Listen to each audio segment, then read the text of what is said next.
के पास गई और मैंने उनको बस, मैं रोती रही और मैंने उनको दोनों को गले से लगा लिया कि ऐसा हुआ। पर मुझे विश्वास है, क्योंकि मैं विश्वास पर चलती हूँ, मैं देखकर नहीं चलती। मैं आपको बता रही हूँ, ये सच है। अपने आप को दीन करें। यीशु आ रहे हैं, यीशु आ रहे हैं। आपको आशीष मिले।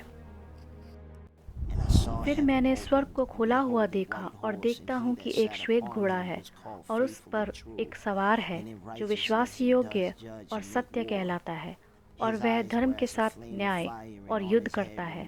उसकी आंखें आग की ज्वाला है और उसके सर पर बहुत से राजमुकुट है। उस पर एक नाम लिखा है जिसे उसको छोड़ और कोई नहीं जानता।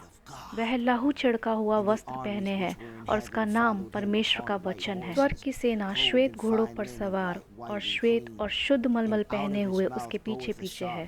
जाति जाति को मारने के लिए उसके मुंह से एक चौखी तलवार निकलती है। वह लोहे का राजदंड लिए हुए उन पर राज्य करेगा और सर्वशक्तिमान परमेश्वर के भयानक प्रकोप की जलजलाहट की मदिरा के कुंड में दाख रौंदेगा। उसके वस्त्र और जांघ पर यह नाम लिखा है, राजाओं का राजा और प्रभुओं का प्रभु। मेरे भाइयों और बहनों, ईमानदारी से बताएं, क्या ये वही यीशु है जिसको आप संडे बिल्डिंग में सुनते हैं? वो वापस आ रहा है। उसकी आंखों से ज्वाला निकलती है।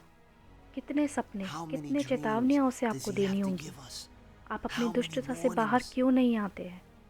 यीशु मसीह को क्यों नहीं फॉलो कर पाते हैं जबकि आपके पास मौका है?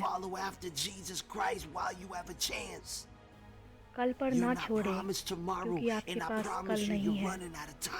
समय समाप्त हो रहा है। जितना जल्दी हो सके उतना जल्दी यीशु के साथ सही हो जाए, क्योंकि सबसे भयानक बात यह महसूस करना होगा कि आप परमेश्वर के पुत्र के दुश्मन थे।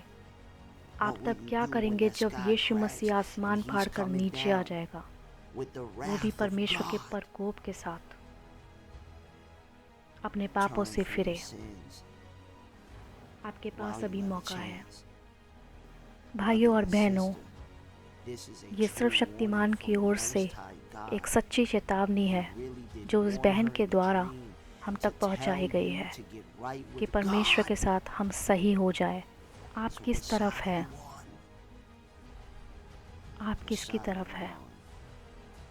चाहे आप सच्चे हों या आप ढोंगी हों, हमें जल्द ही इसका पता लग जाएगा।